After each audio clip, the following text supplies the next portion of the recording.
بسم اللہ الرحمن الرحیم۔ بسم اللہ الرحمن الرحیم۔ السلام علیکم عزیز طلبہ، آن لائن کلاس میں خوش آمدید کہتے ہیں۔ جماعت دہم مضمون مطالعہ پاکستان اور لیکچر نمبر 8۔ عزیز طلبہ، اس سے پہلے آپ لوگوں نے لیکچر نمبر 7 میں نواز شریف کے دونوں ادوار یہ پڑھے تھے، اور ان کے یہ دونوں ادوار کن وجوہات کی وجہ سے ختم ہوئے تھے وہ بھی آپ لوگوں نے پڑھے۔ آج کے لیکچر میں ہم آغاز کریں گے جنرل پرویز مشرف کے دور حکومت سے، جو کہ 1999 سے یہ شروع ہوا تھا نواز شریف کی معزولی کے بعد۔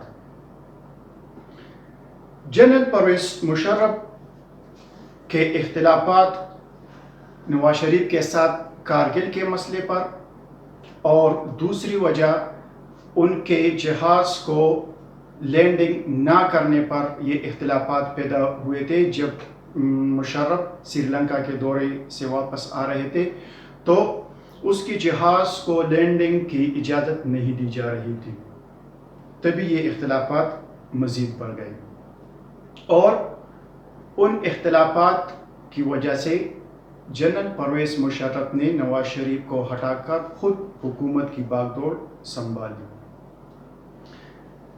اچھا، حکومت کی باغ دوڑ سنبھالنے کے بعد مقامی حکومتوں کا انہوں نے آغاز کیا۔ مقامی حکومتوں سے مطلب یونین کونسل، تحصیل کونسل اور ضلع کی سطح پر انتخابات کرانے تھے۔ مقامی حکومتوں یا انتخابات کا مقصد اختیارات کو نچلی سطح تک لانا تھا۔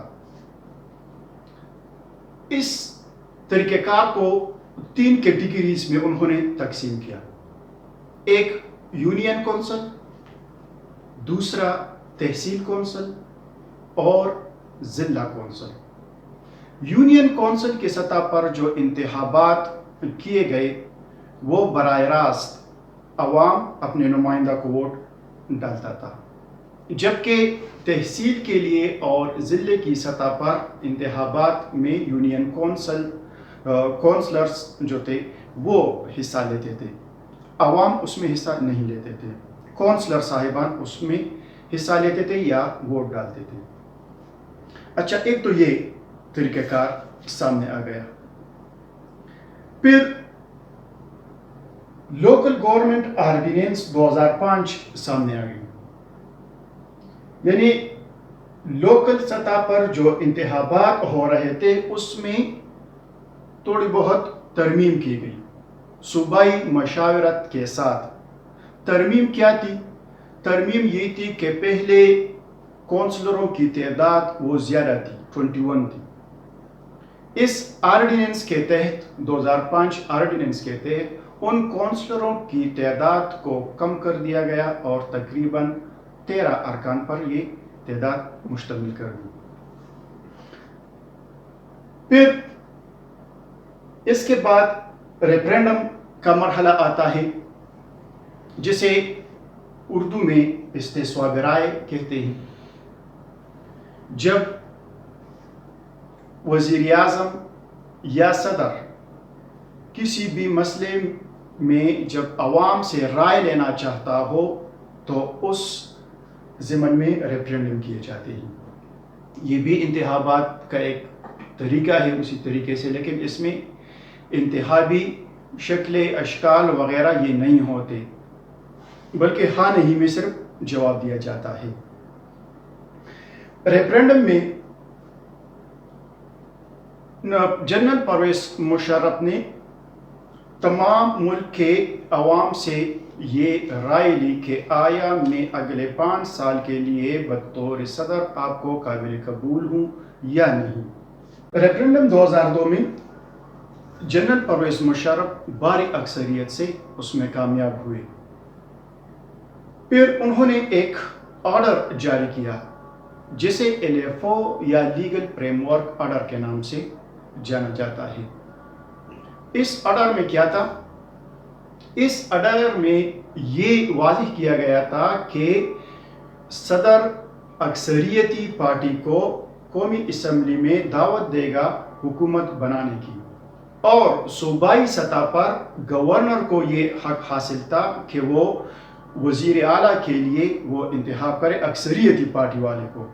یہ ذہن میں رکھے کہ جو پارٹی قومی سطح پر اور صوبائی سطح پر اکثریتی پوزیشن میں ہو تو اس میں کسی ایک کو دعوت دے گا کہ وہ وزیر اعلیٰ یا وزیر اعظم کے لیے ووٹنگ کرے۔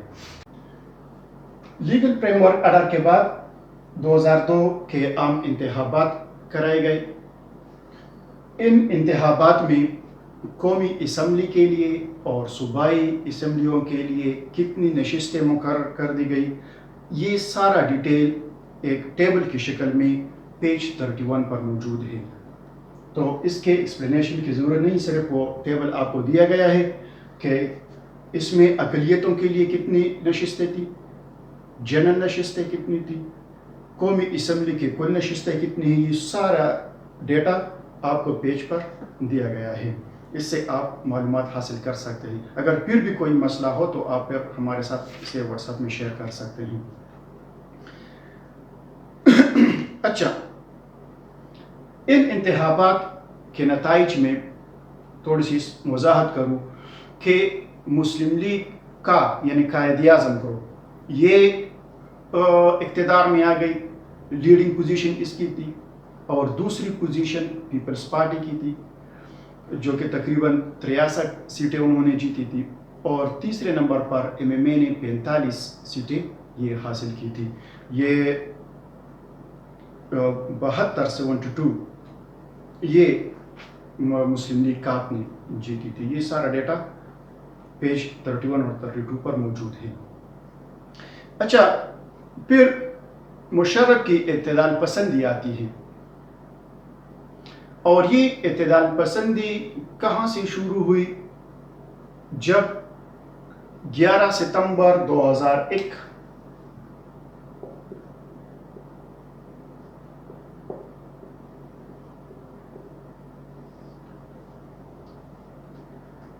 اس میں 2001 میں ورلڈ ٹریڈ پر اٹیک ہوئے ہوائی جہازوں کے ذریعے۔ یہ اس وقت پوری دنیا میں ایک بہت بڑا مسئلہ تھا۔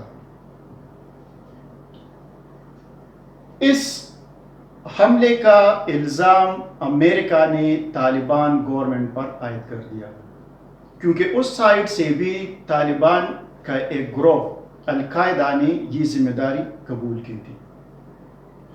دوسری طرف پر اگر دیکھا جائے تو پوری دنیا کی نظریں پاکستان کی طرف تھی کہ پاکستان یا پاکستانی حکومت افغان کو سپورٹ کر رہی ہے، افغان مجاہدین کو سپورٹ کر رہی ہے، القاعدہ کو سپورٹ کر رہی ہے۔ تو اس وجہ سے جنرل پرویز مشرف نے یہ اعلان کیا کہ ہم اعتدال پسندی کا ساتھ دیں گے، ہم اعتدال پسند ہیں، جو دہشت گرد ہے تو ہم ان کے بھی خلاف ہیں، اور جو امن پسند ہے تو اگر کفار یا غیر مسلم ممالک اس کے ساتھ ہے تو ہم بھی ان کا ساتھ دیں گے۔ اسی ضمن میں امریکہ نے انتقام لینا چاہا کہ ایسی دہشت گرد تنظیموں کا خاتمہ ہونا چاہیے تاکہ دنیا میں دوبارہ اس قسم کی کارروائی نہ ہو، اور پاکستان سے مدد مانگی۔ پاکستان نے بھی دہشت گردی کے خاتمے کے لیے امریکہ کا ساتھ دیا تاکہ لوگوں کے ذہنوں سے یہ بات ختم ہو جائے کہ پاکستان ایک دہشت گرد ملک ہے اور دہشت گردوں کو سپورٹ کر رہا ہے۔ تو اس زمین میں امریکہ نے افغانستان پر حملے کیے اور پاکستان نے انہیں سپورٹ دیا، یہاں تک کہ ہمارے ایئرپورٹس بھی ان کے لیے مہیا کر دیے گئے، اور ریجمنٹ سینٹر بھی ان کو پرووائڈ کر دیے گئے. اس کے ساتھ اور بھی معاہدات تھے لیکن ہم ڈیٹیل میں جانا نہیں چاہتے. تو یہ ایک اعتدال پسندی تھی ان کی.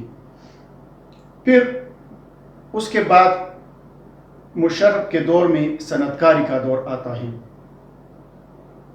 یہ والا. اور اس میں کوئی شک نہیں کہ کچھ صنعتوں نے ترقی کی تھی مشرف کے دور میں، اور اس میں بالخصوص موٹر سائیکل اور ٹیلی کمیونیکیشن یعنی موبائل بنانا یہ کافی عروج پر تھے اس دور میں. اور اس کے ساتھ ساتھ یہ ٹیلی ویژن اور موٹر سائیکل وغیرہ یہ بھی تھے. ایک اور چیز مشرف نے متعارف کیا تھا آئیڈیا 2000 کے نام سے.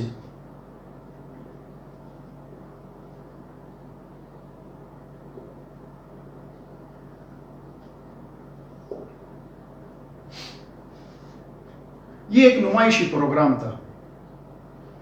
کراچی میں اسے منعقد کیا گیا سن 2000 میں، اور اس میں پاکستان کے جدید اسلحے کی نمائش کی گئی اور تقریباً دنیا کے تمام بااثر شخصیات کو دعوت دی گئی تھی اس آئیڈیا یا اس پروگرام میں شرکت کے لیے. اور اس کے بعد تقریباً برما ایک ایسا ملک ہے جو اس پروگرام کے بعد یہ ہمارا خریدار بن گیا ہے اسلحے کا، اور پاکستانی اسلحے کی بھرپور نمائش کی گئی اس میں. اس کے ساتھ ساتھ بل گیٹس نے بھی پاکستان میں سرمایہ کاری کرنے کی خواہش ظاہر کی تھی. پھر کچھ وجوہات کی وجہ سے وہ سرمایہ کاری نہ ہو سکی، لیکن بہرحال یہ ایک اچھا ایکسپو تھا. اچھا، اس کے ساتھ ساتھ تعلیمی اصلاحات کی طرف بھی پرویز مشرف نے توجہ دی، اور کمپیوٹرائز شناختی کارڈ کی طرف بھی. تعلیمی اصلاحات میں کیا تھی؟ HEC جیسا ادارہ انہوں نے بنایا، ہائر ایجوکیشن کمیشن کے نام سے. اور یہ ادارہ MPhil کے لیول پر اور PhD کے لیول پر نمایاں طلبہ اور طالبات میں اسکالرشپ تقسیم کرتے تھے. یہ اسکالرشپ ملکی سطح پر بھی ہوتے تھے اور غیر ملکی سطح پر بھی. مطلب کہ جو قابل طلبہ تھے اور طالبات، فرسٹ پوزیشن ہولڈر جس طرح عام الفاظ میں ہم کہتے تھے، تو ان کو اگر بیرونی ملک وہ جانا چاہتے تھے تو ان کو اس کے لیے بھی انگلینڈ، ہالینڈ یا کینیڈا وغیرہ کے لیے بھی اسکالرشپ دیے جاتے تھے. یہاں تک کہ اساتذہ، لیکچرز اور پروفیسرز کو بھی یہ ویزے دیے جاتے تھے یا یہ اسکالرشپ دیے جاتے تھے. یہ ایک اچھا اقدام تھا.